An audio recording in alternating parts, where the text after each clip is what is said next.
The White House COVID-19 response team reported on Tuesday there's been considerable progress in the past month in getting vaccinations into the nation's least vaccinated populations. During a briefing, White House COVID response team coordinator Jeff Zients told reporters more than 6 million vaccinations were delivered in the past week. That's the highest number of total vaccinations since the beginning of July. He said 3 of the last 7 days had rates of more than 1 million vaccinations per day. It's the first time that has happened since June. Zients said the greatest increases in vaccinations have come in states where they've been lagging. Alabama, Arkansas, Louisiana, and Mississippi administered more initial vaccinations in July than in the previous 2 months combined. At the same briefing, however, U.S. Centers for Disease Control and Prevention Director Rochelle Walensky said there's still a long way to go. She reported new COVID cases continued to increase in the past week. They rose by 12% to 137,000 per day. COVID deaths rose to 739 per day. That's an increase of 23% from the previous week.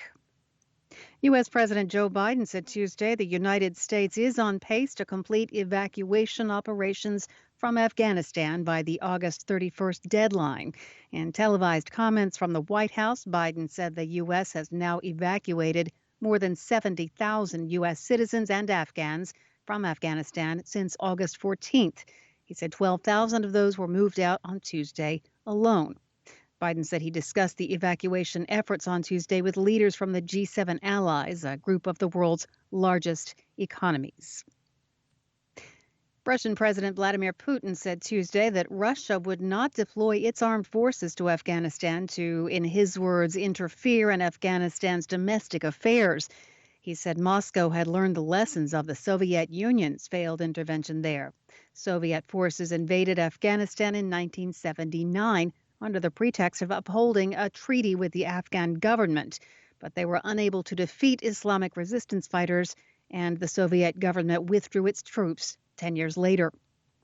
Minutes of a high-level meeting in Brazil indicate that Brazil's state governors are concerned about military police turning out in support of President Jair Bolsonaro in an upcoming march, as the far-right former army captain continues to sow doubt about next year's presidential election. Active duty military police are prohibited from making political demonstrations, but many are expected to show up at September 7th marches to be held in support of Bolsonaro. Of Brazil's 27 state governors, 25 at Monday's meeting signed the minutes expressing concern about the high level of support for the president among the country's roughly 500,000 military police. Brazil is in the midst of a political crisis as Bolsonaro picks fights with the Supreme Court and federal election authorities. He's also questioned the credibility of the country's elections. Bolsonaro's trailing former leftist president Luiz Inácio Lula da Silva in most opinion polls. Critics say he hopes to marshal the support of the military police ahead of next year's election. There is growing concern in Brazil about what role the armed forces and state police could play if Bolsonaro were to reject the election results. Reuters is reporting that former Mexican drug cartel leader Eduardo Arellano Felix was handed over by the United States to Mexico on Monday to face criminal charges, including organized crime, after serving time in a U.S. federal prison in Pennsylvania. The Mexican Army and the Attorney General's office, known as the FGR, accepted the Mexican drug ring leader at a border crossing near Brownsville, Texas, and transferred him to a maximum security prison in Mexico. And Algeria cut diplomatic relations with Morocco on Tuesday, citing what it called hostile actions. Speaking at a news conference in Algiers, the Algerian foreign minister accused Morocco of using Pegasus spyware against its officials. He also said Morocco had supported a separatist group and failed in its bilateral commitments. Morocco's foreign ministry said in a statement that it regretted what it called an unjustified decision and would remain a credible and loyal partner to the Algerian people.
Hi, thank you for watching. I hope the videos are useful for you. Please subscribe to my channel using the button below.